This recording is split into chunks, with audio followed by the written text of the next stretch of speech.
It is super quiet in the house now. Delaney just left, but this is Jelly Roll Sizzle. It measures 48 by 78 because I added a border of the extra fabric on the bottom and on the top. And I will pause it and turn it over. I put Minky on the back when I quilted it, and the quilting shows up very well. I'll walk up closer so you can see the quilting. It really stands up. Means it's a kind of an autumn one. I did like an oak leaf. Just have to finish the binding. So I'll pause you for quilt number 2.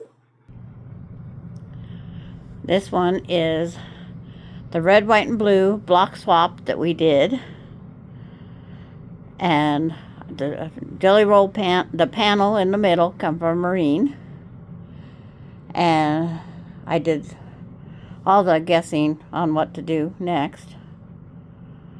And the quilting, I don't know, it's stars and swirls. I'm trying to find a good spot to find them. It's like, do they show up in this one better?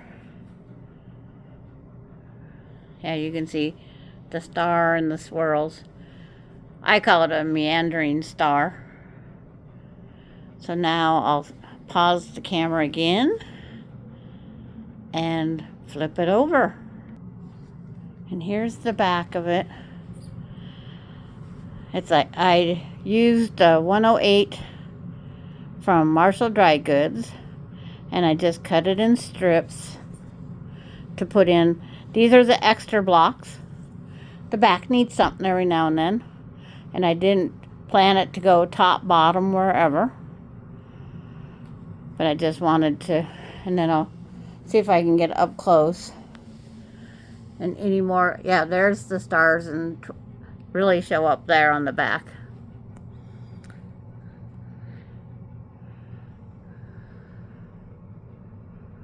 But again, it's 64 by 80. So it is a good size, definitely a lap quilt with plenty left over, but it's just Patriotic. So I'll pause and go with the quilt number 3. Quilt number 3 is the sampler quilt. All these blocks was taught on YouTube by me. I had 2 1-yard cuts of similar fabric, just different backgrounds. And I put all the scraps I had that matched the colors. And this is what I come out with. And then I knew I was going to do it with yellow to make it cheerful.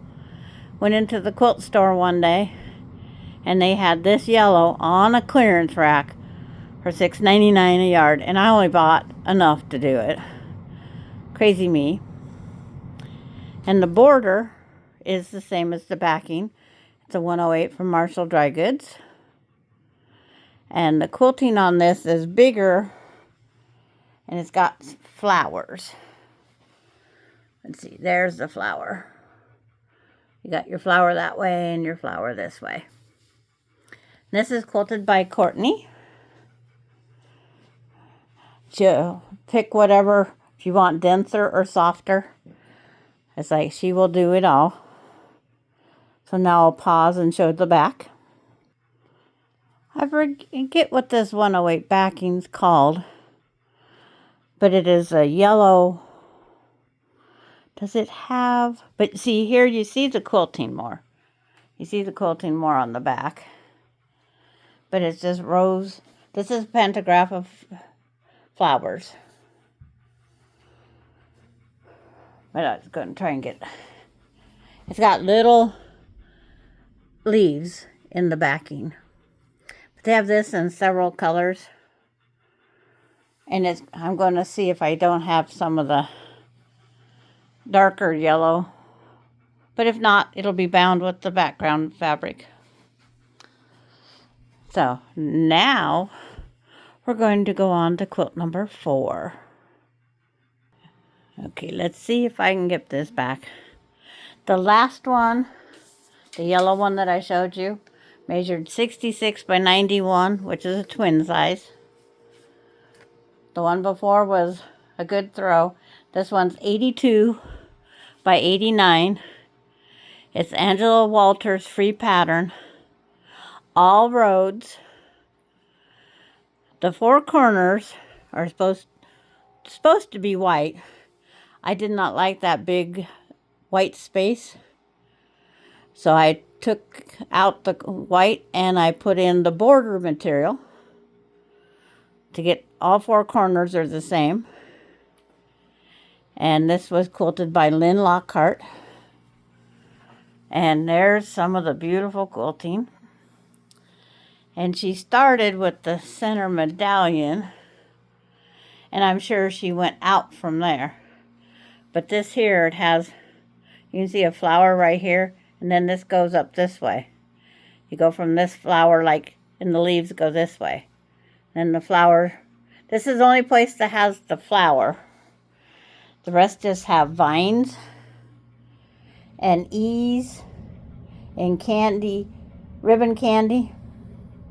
Right there's ribbon candy, and then it has this, looks like a leaf in the corner, but it's just how she went from one to the next.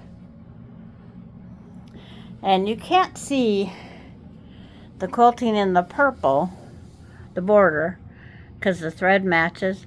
But isn't this beautiful how she started with this leaf and then this one this way, that one that way. She just kept going back and forth. I cannot do that. My brain does not function. So I will back up, show you the whole thing again, and then I'll turn it over and show you the beautiful backing. This was a layer cake that a friend gave me for binding a quilt. The border fabric was a Christmas present. It was a 108, and it's leftover from the 108, the quilt that it was on. But now I will show you the rest of the beautiful backing. It's from Marshall Dry Goods. They don't have any more in stock, but it's called Swirling Splendor. It's at Canvas Fabrics. But it's like, you can just see all the quilting, and you can find, if you know where to look, you can find the center right here. And then you go off. I'll go slow across so you guys can just see this. You can find, like, when there's one of those units and the ribbon candy with the feather in the corner. And then here is those, I call them E's. And this is a color, so this one has like petals. If it was white, it got the E's. I don't have this one trimmed yet. This makes number 4 in my pile of to be bound. But everybody's probably getting tired of me showing them this. Emily says, "I love that background, Grandma." I says, "So do I." But Marshall's sold out when I went back to, there's the background fabric without the quilting. It's beautiful. It's called Swirling Splendor, and it's canvas, but different angle. I want to thank Lynn Lockhart for quilting, and she's going to get me another one. No guarantee. I don't know what I get. It's a surprise when it shows up. But I want to thank everybody for watching this painstaking, beautiful quilt video. And I'll see you guys later. Thanks for viewing in advance. Bye, everybody.